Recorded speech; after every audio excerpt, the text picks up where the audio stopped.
जय हिंद दोस्तों, प्रचंड क्लासेस में आप सभी का स्वागत है। पॉलिटी में आज हम संविधान की उद्देशिका के बारे में पढ़ेंगे। ओके, तो चलिए शुरू करते हैं। भारत का संविधान, इसमें उद्देशिका में क्या लिखा गया है? हम भारत के लोग, कहाँ से शुरू होती है? हम भारत के लोग, मतलब यह भारत के लोगों को समर्पित है। भारत को एक संपूर्ण प्रभुत्व संपन्न, ये जो है क्रम याद रखिएगा, पहले आता है संपूर्ण प्रभुत्व संपन्न, समाजवादी, पंथ निरपेक्ष, लोकतांत्रिक गणराज्य। ठीक है, पहले क्या होगा? प्रभुत्व संपन्न, फिर समाजवादी, फिर पंथ निरपेक्ष, फिर लोकतांत्रिक गणराज्य बनाने के लिए तथा उसके समस्त नागरिकों को सामाजिक, आर्थिक, राजनीतिक न्याय। कितने प्रकार के न्याय? 3 प्रकार के न्याय। कौन कौन से? सामाजिक, आर्थिक, राजनीतिक न्याय। ओके। विचार, अभिव्यक्ति, विश्वास, धर्म, उपासना की स्वतंत्रता। कितने प्रकार की स्वतंत्रता है? 5। विचार, अभिव्यक्ति, विश्वास, धर्म और उपासना। ठीक है, 5 प्रकार की उपासना, 3 प्रकार का न्याय। प्रतिष्ठा और अवसर की समता, समता माने समानता, तो प्रतिष्ठा और अवसर की समानता प्राप्त कराने के लिए तथा उन सब में व्यक्ति की गरिमा और राष्ट्र की एकता और अखंडता को सुनिश्चित करने वाली बंधुता बढ़ाने के लिए दृढ़ संकल्प होकर अपने इस संविधान सभा में आज तारीख 26 नवंबर 1949 ईस्वी को एतद द्वारा इस संविधान को अंगीकृत, अधिनियमित और आत्मार्पित करते हैं। ठीक है, ये हो गई उद्देशिका। उद्देशिका में ये ज़्यादा इंपॉर्टेंट रखना है कि न्याय कितने हैं? 3। सामाजिक, आर्थिक, राजनीतिक। स्वतंत्रता कितनी है? 5। विचार, अभिव्यक्ति, विश्वास, धर्म और उपासना की। समता कितनी है? 2। प्रतिष्ठा और अवसर की। ठीक है, और यहाँ ध्यान देना है क्रम का कि पहले है संपूर्ण प्रभुत्व संपन्न, समाजवादी, पंथ निरपेक्ष, लोकतांत्रिक गणराज्य। ओके, इतना बहुत अच्छे से याद रखिएगा। परिचय के बारे में है तो इसको पेश किया था पंडित जवाहरलाल नेहरू जी ने। कब पेश किया था? तो 9 दिसंबर को पेश किया था 1946। और ये पास कब हुआ? तो ये पास हुआ जो है 22 जनवरी को। ठीक है, 22 जनवरी को पास हुआ। 42वें संविधान संशोधन द्वारा 42वें संविधान संशोधन 1976 में क्या हुआ था कि इसमें समाजवादी, पंथ निरपेक्ष और अखंडता शब्द जोड़े गए थे। जो अभी के प्रेम्बल में ये देखिए, संविधान जो है समाजवादी, पंथ निरपेक्ष और अखंडता, ये 3 शब्द पहले जो शुरू का था प्रियम्बल, उसमें नहीं था। बाद में 1976 में इसको जोड़ा गया है इंदिरा गांधी की सरकार द्वारा। यह न तो विधायिका की शक्ति का स्रोत है, न विधायिका की शक्तियों पर प्रतिबंध है। इस कथन को याद रखिएगा। यह न तो न्यायालय में विचार योग्य है, न ही न्यायालय द्वारा प्रवर्तनीय है। हम भारत के लोग, इस बात पर जोर देता है कि भारत के लोगों ने अपने लिए कुछ कानून बनाए हैं। किसके लिए? किसके द्वारा कानून बनाया गया है? भारत के लोगों द्वारा। किसके लिए? भारत के लोगों के लिए। ओके, तो ये इसका मतलब मेन चीज़ है। इसमें उद्देशिका के घटक, उद्देशिका के घटक हैं संविधान के प्राधिकार का स्रोत है ये भारत के लोग। संविधान के प्राधिकार का स्रोत क्या है? भारत के लोग। ठीक है, तो स्रोत हैं भारत के लोग। भारतीय राज्य की प्रकृति क्या है? प्रभुत्व संपन्न है, समाजवादी है, पंथ निरपेक्ष है, लोकतांत्रिक गणराज्य। ठीक है, संविधान का उद्देश्य क्या है? न्याय, 3 प्रकार की स्वतंत्रता, 5 प्रकार की समता, 2 प्रकार की और बंधुत्व को बनाए रखना इसका उद्देश्य है। संविधान को अंगीकृत किए जाने की तिथि क्या है? 26 नवंबर 1949। उद्देशिका का महत्व है हमारे संविधान का पहचान पत्र। इसको किसने कहा था कि उद्देशिका हमारे संविधान का पहचान पत्र है? ये कहा था एन.ए. पालकीवाला ने। एन.ए. पालकीवाला ने कहा कि हमारा संविधान का पहचान पत्र क्या है? उद्देशिका। मतलब आप उद्देशिका को पढ़ लीजिए और समझ जाएंगे कि हमारा संविधान आगे कैसा बना होगा। कहेगा कि 3 प्रकार का न्याय सबको चाहिए, पंथ निरपेक्ष होना चाहिए, समाजवाद होना चाहिए और अपने आप में जो है संप्रभु होना चाहिए। तो हम समझ जाएंगे कि आगे नियम कानून कैसे होंगे। मतलब लोगों के प्रति पंथ निरपेक्ष है तो किसी भी जाति, किसी भी धर्म के प्रति द्वेष का भाव नहीं रखा गया होगा। समाजवादी है तो सबको बराबर का अवसर दिया होगा। समता है, समता प्रदान की गई है तो किसी के साथ अलग अलग व्यवहार नहीं किया गया होगा। तो ये सारी चीज़ें समझ में आ जाती हैं। उद्देशिका में मुख्य शब्द, उनके अर्थ और विशेषताएं। उद्देशिका में मुख्य शब्द जो प्रभुत्व संपन्न है। प्रभुत्व संपन्न का मतलब होता है यह अपने आंतरिक और बाह्य दोनों मामलों के देखरेख के लिए स्वतंत्र है। ओके, फिर अगला शब्द है समाजवादी। समाजवादी का ये जो है 42वें संविधान संशोधन द्वारा 1976 द्वारा इसको जोड़ा गया था। इसका मतलब है कि यह मार्क्सवाद और गांधीवाद का मिश्रण है। ठीक है, समाजवादी प्रकृति राज्य के नीति निर्देशक तत्वों डीपीएसपी में निहित है। अनुच्छेद 36 से 51 में डीपीएसपी दिया हुआ है, लेकिन 42वें संविधान संशोधन द्वारा इसका स्पष्ट रूप से उल्लेख किया गया उद्देशिका में जोड़कर शब्द समाजवादी शब्द। यह जो अपने यहाँ पर समाजवादी है, यहाँ पर मार्क्सवाद और गांधीवाद दोनों का मिश्रण किया गया है, लेकिन ये गांधीवाद की तरफ अधिक झुकाव है इसका। लोकतांत्रिक समाजवाद क्या होता है? इसका लक्ष्य गरीबी, अज्ञानता, बीमारी और अवसर की असमानता को समाप्त कर देना है। ठीक है, पंथ निरपेक्ष क्या होता है? तो पंथ निरपेक्ष के दो मतलब हो गया। एक होता है पश्चिमी देशों का पंथ निरपेक्ष, वो लोग अलग मतलब अलग ढंग से उसको देखेंगे, और हमारे यहाँ दूसरे ढंग से देखा जाएगा। यह मूल संरचना सिद्धांत बेसिक स्ट्रक्चर डॉक्ट्राइन का एक हिस्सा है। उच्चतम न्यायालय 1974 में इसने कहा था कि अनुच्छेद 25 और 28 में धर्मनिरपेक्ष राज्य का स्पष्ट रूप से उल्लेख किया गया है। भारत में सकारात्मक पंथ निरपेक्षता सभी धर्मों को समान दर्जा प्राप्त है और राज्य से समर्थन प्राप्त है। यहाँ पर क्या कह रहा है? अपने यहाँ की जो भारत की पंथ निरपेक्षता है वो कहती है कि राज्य सभी धर्मों को समान निगाह से देखेगा, किसी के प्रति कोई भेदभाव नहीं होगा, सभी धर्मों को फलने फूलने का अवसर दिया जाएगा। लेकिन जो पश्चिम का धर्मनिरपेक्षता है पश्चिम देशों का, वो कहते हैं धर्मनिरपेक्षता तो धर्म मतलब चर्च, ठीक, और राज मतलब क्या हो गया? देश का कानून, संविधान और शासन। तो इन दोनों में कोई मेल नहीं होना चाहिए, ये दोनों अलग अलग हैं, ये कहता है। जबकि हमारे यहाँ पंथ निरपेक्षता को उल्लेख किया गया है कि जो है राज सबको साथ में लेकर चलेगा, ये अलग अलग नहीं है। राज सबको साथ में लेकर चलेगा, सबको बराबर की सुविधा देगा, सबको बराबर की छूट देगा, फलने फूलने का अवसर देगा। ये अपने यहाँ की जो है पंथ निरपेक्षता का अर्थ है। लोकतांत्रिक डेमोक्रेटिक ये क्या होता है? इसका तात्पर्य लोकप्रिय संप्रभुता या सर्वोच्च शक्ति लोगों के पास है, इसका सिद्धांत। ठीक है, लोकतांत्रिक का मतलब हुआ कि जो सर्वोच्च शक्ति है किसके पास है? लोगों के पास है।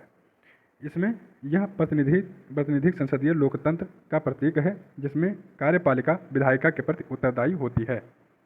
अतिरिक्त जानकारी के तहत आप समझ लीजिए कि प्रत्यक्ष लोकतांत्रिक उपकरण जनमत संग्रह। जनमत संग्रह वो होता है कि लोगों का हाथ उठवा कर देख लो, जैसे हमको कानून लाना है कि कल से जो है कोई भी कानून लाना हो XYZ, जैसे अभी आया, जैसे UCC पे कानून लाना हो, तो जो है जितने लोग हों उनका हाथ उठवा लो कि भाई सब लोग कह दो, यस वाले हाथ उठा दो, जो UCC चाहते हैं, जो नहीं चाहते हैं वो हाथ अपना ना उठाएं। ठीक, और बाद में गिन लिया गया कितने लोगों ने हाथ उठा दिया। अगर 100 लोग हैं उसमें से 50 से ऊपर लोगों ने हाथ उठा दिया तो कहा गया ठीक है UCC लाया जाएगा। मतलब वहाँ पर जो कानून बन रहे हैं वहाँ सभी लोगों को डायरेक्ट उसमें शामिल कर लिया जाता है। वह प्रक्रिया जिसके तहत किसी प्रस्तावित विधान के बारे में निर्णय लेने के लिए मतदाताओं से उनके प्रत्यक्ष वोट की राय मांगी जाती है। हर मतदाता से राय मांगी जाएगी। तो ये तो बहुत अच्छी प्रक्रिया होती है, लेकिन अपने भारत देश में इतना ज़्यादा जो है जनसंख्या कहाँ से पता चल जाएगा? तो जो है अपने यहाँ पे सांसद हम लोगों ने प्रतिनिधि के रूप में अपने भेज दिया, और जो सांसद वोटिंग इधर कर देंगे उधर जो है कानून बन जाएगा। फिर है पहल, इनिशिएटिव, वह विधि जिसके माध्यम से लोग किसी विधेयक को अधिनियमित करने के लिए विधायिका के समक्ष प्रस्ताव रखते हैं। पहल क्या होती है कि मतलब समाज ही उठे, हम ही लोग उठें, हम आप में से, और उठ कर क्या कहें सरकार से कि भैया UCC लेकर आइए, UCC की ज़रूरत हमारे देश में है। ठीक है, तो वहाँ पर UCC सरकार लेके आए। सरकार अपने मन से ना लेके आए, हम लोग जब बताएं, जनता जब बताए, वोटर जब बताएं, तब सरकार लेके आए, तो उसको कहा जाएगा पहल, इनिशिएटिव। वापस बुलाना, ठीक है, वह विधि जिसके द्वारा मतदाता किसी प्रतिनिधि या अधिकारी को उसके कार्यकाल की समाप्ति से पहले हटा सकते हैं। ये क्या होता है? ये होता है ऐसे कि हमारे क्षेत्र में हमने एक सांसद चुन के भेज दिया यक्स को। ठीक, अब यक्स गया वहाँ पे बेवकूफ़ी का भरा काम कर रहा है, ना कभी बोल रहा है, ना संसद के भाषण में कभी हिस्सा ले रहा है, ना वोटिंग में हिस्सा ले रहा है, ना हमारे क्षेत्र की कोई समस्या को वहाँ पर उजागर कर पा रहा है कि ये समस्या है हमारे क्षेत्र की, ना उसको सुलझवा पा रहा है। हमको लग रहा है कि यार तो बहुत बेवकूफ़ आदमी हमने चुन के भेज दिया, 5 साल तो इसको झेलना पड़ेगा। तो नहीं, वहाँ पर हमारे पास अधिकार होता है कि हम जो है यक्स को हटा दें और फिर से दूसरा आदमी वाई हो, जेर हो, किसी को चुनकर भेज दें कि हमारा प्रतिनिधि ये करेगा। मिड टर्म में ही हम जब चाहे उसको हटा दें। ठीक है, वापस बुलाने, इस प्रक्रिया को कहेंगे वापस बुलाना, रिकॉल करना। ठीक, जनमत संग्रह होती है कि सार्वजनिक महत्व के किसी भी मुद्दे पर लोगों की राय प्राप्त करने की विधि, इसको कहा जाएगा जनमत संग्रह। गणराज्य क्या होता है? रिपब्लिक। ठीक है, तो यह लोगों को राजनीतिक संप्रभुता प्रदान करता है, लोगों को राजनीतिक संप्रभुता। ठीक है, इसका अर्थ है किसी भी विशेषाधिकार प्राप्त वर्ग की अनुपस्थिति और सभी सार्वजनिक पद बिना किसी भेदभाव के सभी के लिए समान रूप से उपलब्ध हों, उसको कहा जाएगा गणराज्य, रिपब्लिक। 2 श्रेणियां यहाँ पर होती हैं, राजशाही ब्रिटेन में है और गणराज्य USA और भारत में है। USA और भारत को कहा जाएगा गणराज्य, और राजशाही शासन कहाँ पर है? ब्रिटेन में, जहाँ पर जो सर्वोच्च पद होता है उसका चुनाव होता है। ठीक है, तो वो हो जाएंगे गणराज्य। अपने आप का सर्वोच्च पद क्या है? प्रधानमंत्री नहीं है, राष्ट्रपति है। ठीक है, क्या है? राष्ट्रपति। तो राष्ट्रपति का अपने यहाँ पे चुनाव होता है। आप देखते होंगे कि डायरेक्ट चुनाव नहीं होता है, इनडायरेक्ट होता है। यहाँ पर लोग, अच्छा आप इसको बताएंगे कि कौन कौन से लोग इसमें राष्ट्रपति के चुनाव में भाग लेते हैं। ठीक है, तो राष्ट्रपति अपने यहाँ अप्रत्यक्ष रूप से चुने जाते हैं, और अमेरिका में राष्ट्रपति प्रत्यक्ष रूप से चुने जाते हैं। तो ये जो है जब राष्ट्रपति हम लोग चुन के भेजते हैं तो ये भी हो गया, ये हो गया गणराज्य। गणराज्य ठीक है। और ब्रिटेन में क्या है कि वहाँ राजशाही है, मतलब राज परिवार का ही वंशज का कोई वहाँ पर जो है राष्ट्रपति जैसे अपने यहाँ काम करते हैं वैसे वहाँ पर काम करेगा। प्रधानमंत्री का चुनाव वहाँ भी होता है, लेकिन अपने यहाँ जैसे राष्ट्रपति का चुनाव होता है वहाँ पर राष्ट्रपति का चुनाव नहीं होता है। ठीक है, तो वहाँ पर राजशाही है और अपने यहाँ पर और USA में जो है गणराज्य है। ठीक है, जहाँ पर सर्वोच्च शिखर पर बैठे आदमी का भी चुनाव होता है तो उसको कहा जाएगा गणराज्य। भारतीय गणराज्य राज्याध्यक्ष, ठीक है, क्या है? राष्ट्रपति। तो राष्ट्रपति का निर्वाचन अप्रत्यक्ष रूप से किया जाता है। अनुच्छेद 54 और 55 राष्ट्रपति के निर्वाचन से संबंधित है। न्याय क्या है? जस्टिस। तो ये जो है जो 3 प्रकार के न्याय दिए गए हैं वो रूसी क्रांति 1917 से प्रेरित है, और जो 5 प्रकार की स्वतंत्रता है वो जो है फ्रांसीसी क्रांति 1789 से प्रेरित है। ओके, 1917 रूसी क्रांति से प्रेरित क्या है? न्याय, और 1789 से प्रेरित है आपकी स्वतंत्रता, वहीं से ली गई है। ठीक, व्यक्तियों की गतिविधियों पर प्रतिबंध का अभाव, व्यक्तिगत व्यक्तित्व के विकास के अवसर प्रदान करना, उद्देश्य का विचार, अभिव्यक्ति, विश्वास, आस्था और उपासना की स्वतंत्रता को सुनिश्चित करती है। स्वतंत्रता का मतलब यह नहीं कि कोई भी व्यक्ति जो चाहे वह कर सकता है। संविधान में वर्णित सीमाओं के भीतर ही स्वतंत्रता आपको उपयोग करने को दी जाएगी। उद्देशिका में स्वतंत्रता सुनिश्चित की गई है और मूल अधिकार निरपेक्ष नहीं बल्कि आहरित है। ठीक है, नॉट एब्सोल्यूट बट क्वालिफाइड। अतिरिक्त जानकारी क्या है? सकारात्मक स्वतंत्रता और नकारात्मक स्वतंत्रता क्या होती है? कोई व्यक्ति केवल समाज में ही स्वतंत्र हो सकता है, उसके बाहर नहीं। इसलिए यह इस तरह के से कार्य करने की संभावना का कार्य करने का तथ्य है कि व्यक्ति अपने जीवन पर नियंत्रण हो और उसके मौलिक उद्देश्यों को साकार किया जा सके। गैर नकारात्मक स्वतंत्रता क्या होती है? गैर हस्तक्षेप अनुल्लंघनीय क्षेत्र से संबंधित है, न कि समाज की स्थितियों से, अर्थात बाधाओं, रुकावटों, अड़चनों का अभाव होता है। यहाँ पर 2 प्रकार की सकारात्मक स्वतंत्रता होती है कि आपको स्वतंत्रता दी गई, लेकिन अगर आप गलत काम किए, ठीक है, कुछ, तो वहाँ पर आप पे जो है कुछ कानून लागू हो जाएंगे, आपको रोका जाएगा और आपकी स्वतंत्रता को हटाया जाएगा। ठीक है, उससे आगे हर एक स्वतंत्रता की लिमिट है।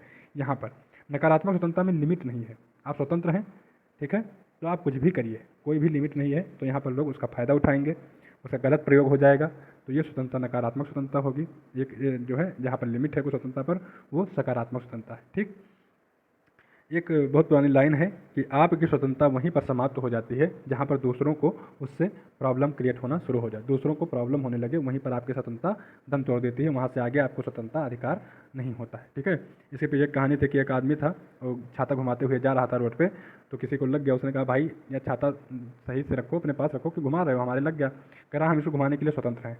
तो उसने कहा, क्या कहा कि आपकी स्वतंत्रता वहीं समाप्त हो जाती है जहाँ दूसरों को उससे तकलीफ होने लगे। ठीक है, तो ये सकारात्मक और नकारात्मक स्वतंत्रता के आपको विश्लेषण हो गया। ठीक है, अब देखिए समानता, इक्वालिटी। इक्वालिटी क्या होती है? तो समाज में किसी वर्ग विशेष को विशिष्ट विशेषाधिकारों का अभाव। जैसे पहले क्या था कि ब्राह्मणों को ही शिक्षा दी जाएगी, क्षत्रियों को ही शिक्षा दी जाएगी और निम्न जातियों को शिक्षा नहीं दी जाती थी। क्यों? क्योंकि ब्राह्मण क्षत्रिय तुक्के से आप ब्राह्मण घर में क्षत्रिय घर में पैदा हो गए तो आपका ही शिक्षा पर अधिकार है और दूसरे लोग नहीं पाएंगे। तो इससे क्या होता था, यहाँ पर कहा गया कि वर्ग विशेष को एक विशिष्ट विशेषाधिकार प्राप्त था, और अब अगर समानता रखो तो प्राप्त नहीं होना चाहिए। ठीक है, बिना किसी भेदभाव के सभी को पर्याप्त अवसर मिलना चाहिए। नागरिक समानता क्या क्या है? तो यह है अनुच्छेद 14 में विधि के समक्ष समानता, अनुच्छेद 15 धर्म, मूल वंश, जाति, लिंग और जन्म स्थान के आधार पर भेदभाव का निषेध, अनुच्छेद 16 में है सार्वजनिक रोजगार में अवसर की समानता, यहीं पर आरक्षण आता है। ठीक है, अनुच्छेद 17 में है अस्पृश्यता का अंत और अनुच्छेद 18 में है उपाधियों का अंत। राजनीतिक समानता क्या होती है? तो ये तो जो अभी समानता ही हुई ये तो हो गई नागरिक समानता। ठीक है, अब राजनीतिक समानता देखिए। राजनीतिक समानता है आपको दी गई है अनुच्छेद 325 और अनुच्छेद 326 में। अनुच्छेद 325 में है धर्म, मूल वंश, जाति या लिंग के आधार पर कोई भी मतदाता सूची में शामिल होने के लिए अयोग्य नहीं है। कि मतलब आप क्षत्रिय और पंडित लाला घर में पैदा हो गए तो आप वोट देने को पाओगे 18 साल पर, और कोई वैश्य और शूद्र है तो वो वोट देने को पाएगा 21 साल पर। ऐसा नहीं है, अगर आप लोग वयस्क हुए तो क्षत्रिय, ब्राह्मण, वैश्य, शूद्र सब 18 साल पर वयस्क होंगे और सब वोट देने के लिए जो है वयस्क माने जाएंगे। ओके, अनुच्छेद 326 में लोकसभा और राज्यसभा का चुनाव वयस्क मताधिकार के आधार पर होगा। तो ये जो है 325 और 326 राजनीतिक समानता का अधिकार देते हैं। आर्थिक समानता क्या है? अनुच्छेद 39 आजीविका के पर्याप्त साधनों का समान अधिकार तथा पुरुषों और महिलाओं को समान काम के लिए समान वेतन, ये क्या कहता है? आर्थिक समानता देता है। बंधुत्व, बंधुत्व क्या होगा? फ्रेटर्निटी। फ्रेटर्निटी क्या है? फ्रेटर्निटी यह बंधुत्व की भावना का प्रावधान करता है। एकल नागरिकता बंधुत्व को बढ़ाती है। अनुच्छेद 51 का में कहा गया है कि धर्म, भाषा, प्रदेश या वर्ग पर आधारित सभी भेदभाव से परे समरसता और समान बंधुत्व की भावना को बढ़ावा देने प्रत्येक नागरिक का मौलिक कर्तव्य है। किसी राष्ट्र की एकता और अखंडता राष्ट्रीय एकता के मनोवैज्ञानिक और राज्य क्षेत्रीय दोनों आयामों को समाहित करती है। अखंडता शब्द 42वें संविधान संशोधन अधिनियम 1976 द्वारा जोड़ा गया था। तो ये हो गया आपका बंधुत्व। एक आता है शब्द संघ त्रय त्रिमूर्ति, union of trinity. Union of trinity, संघ त्रय, ठीक है, जिसको त्रिमूर्ति भी कहा जाता है। तो संघ त्रय में क्या आता है? संघ त्रय या त्रिमूर्ति या यूनियन ऑफ ट्रिनिटी सामाजिक लोकतंत्र। सामाजिक लोकतंत्र में स्वतंत्रता, समानता और बंधुत्व, ठीक है, 5 प्रकार की स्वतंत्रता, 2 प्रकार की समानता और बंधुत्व, इन तीनों को मिलाकर कहा जाता है त्रय। संघ त्रय, स्वतंत्रता, समानता और बंधुत्व। याद रखिएगा यहाँ पर न्याय नहीं है, वहाँ पर आपको सबसे पहले क्या देगा? न्याय, स्वतंत्रता और समानता। आप पढ़ेंगे कि ठीक है 3 प्रकार का न्याय, 5 प्रकार की स्वतंत्रता, 2 प्रकार की समानता, यही त्रिमूर्ति में आएंगे, यही संघत्रय है। लेकिन गलत हो जाएगा, स्वतंत्रता, समानता और बंधुत्व है, ना कि इसमें न्याय को शामिल नहीं किया गया त्रय में, संघत्रय में। समानता के बिना स्वतंत्रता अनेक लोगों पर कुछ लोगों का वर्चस्व पैदा करेगी। स्वतंत्रता के बिना समानता व्यक्तिगत पहल को समाप्त कर देगी, इसलिए स्वतंत्रता जरूरी है। कुछ उच्चतम न्यायालय में जो है केस दायर हुए, इसको लेकर, उद्देशिका को लेकर कि उद्देशिका जो है भारतीय संविधान का अंग है या नहीं है। तो कुछ निर्णय हुए उसमें, उन केसों को देख लीजिए। बेरूबाड़ी यूनियन केस होता है 1960 में। कब होता है? 1960 में। इसमें बताया गया कि उद्देशिका संविधान के कई प्रावधानों के पीछे सामान्य उद्देश्य को दर्शाती है, उद्देशिका संविधान का हिस्सा नहीं है। ये उच्चतम न्यायालय ने कहा कि बेरूबाड़ी केस में कहा कि जो है उद्देशिका जो है संविधान का अंग नहीं है। केशवानंद भारती केस हुआ 1973 में। तो उच्चतम न्यायालय ने कहा कि संविधान का एक हिस्सा है उद्देशिका, ठीक है, और बेरूबाड़ी में यूनियन में जो 1960 में दिया गया था फैसला, उसको उलट दिया गया। कहा कि संविधान का हिस्सा है, उद्देशिका में संशोधन भी किया जा सकता है, बशर्ते कि संविधान में जो संशोधन किया जाए वो मूल संरचना को नष्ट न करे, ठीक है। फंडामेंटल रूल हैं संविधान में, उनको नष्ट न कर दे। जो फंडामेंटल संरचना है उसकी नींव है, मान लीजिए एक हिसाब से अपने संविधान की, तो उसको नष्ट न कर दे, ठीक है। बाकी संविधान में और उद्देशिका में आप जिसमें चाहे करते रहिए जो है संशोधन। भारतीय जीवन बीमा निगम केस हुआ था 1995 में। इसमें उच्चतम न्यायालय ने फिर से कहा कि उद्देशिका संविधान का अंग है, ठीक है। तो ये आपका उद्देशिका के बारे में जितनी जानकारी थी इस क्लास में पूरी हुई। आपके सारे क्वेश्चन यहाँ से हो जाने की उम्मीद रहेंगे। अच्छे से इनको 1-2 बार पढ़िए, रिवीजन कीजिए और सफलता को पाइए, है ना। मिलेंगे नेक्स्ट क्लास में, तब तक के लिए जय हिंद, नमस्कार।